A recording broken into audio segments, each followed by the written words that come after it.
Hi friends, இன்றைக்கி நாங்கள் ஊருக்கு தான் கிளம்பிகிட்ருக்கோம். வேறு ஒன்றும் இல்லை, ஊரில் முக்கியமான சடங்கு ஃபங்க்ஷன். வேறு யாரும் இல்லை, எங்கள் அண்ணன் பொண்ணு பெரிய பொண்ணு ஆகிட்டா, அதுக்கு தான் கால் பண்ணி சொல்லியிருந்தாங்க. சார் நாங்களும் போகலான்னு சொல்லிட்டு கிளம்பிட்டோம்.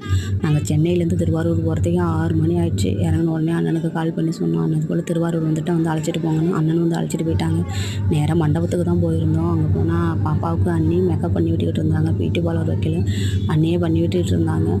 பாப்பாவுக்கு இன்னும் காது குத்தலையா, அதனால் வந்து ஒட்டுத்தோடு போட்டுக்கிட்டு இருந்தாங்க. ஒட்டுத்தோடு சரியாக அவளுக்கு செட் ஆகலை. இருந்தாலும் அண்ணி நான் ஒட்டுத்தோடு போடாமல் விட மாட்டேன், அப்போ தான் அழகாக இருக்கும்னு சொல்லிட்டு அந்த தோட்டில் கயிறு மாட்டெல்லாம் போட்டு இப்படியே பாப்பாவுக்கு ஒரு வழியாக போட ஆரம்பிச்சிட்டாங்க.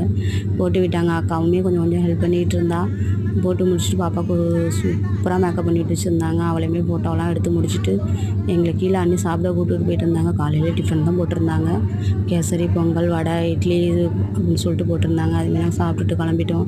அண்ணனுமே ஃபஸ்ட்டு பந்திலே உட்காந்து சாப்பிட ஆரம்பிச்சிட்டாரு. சோறு தான் எனக்கு முக்கியம் அப்படின்னு சொல்லிட்டு. அண்ணியுமே அண்ணனை போட்டு கலாய்ச்சிக்கிட்டு இருந்தாங்க. ஃபஸ்ட் பந்திலே உட்கார ஆரம்பிச்சிட்டாரு அப்படின்னு சொல்லிட்டு. அப்புறமா மேலே வந்து பாப்பாவுக்கு ஃபோட்டோலாம் எடுத்துகிட்டு கொஞ்சம் அப்புறம் சொந்தக்காரங்களாம் வர ஆரம்பிச்சிட்டாங்க. உட்காந்து பேசிகிட்டு இருந்தோம். அப்புறம் மாமா வீட்டிலேருந்து அத்தை வீட்டிலேருந்து எல்லாருமே சீர் கொண்டு வர ஆரம்பிச்சிட்டாங்க. அதையுமே பார்த்துட்டு பாப்பாவுக்கு நல்லபடியாக சடங்கு ஃபங்க்ஷன் பண்ணி முடிச்சிட்டாங்க.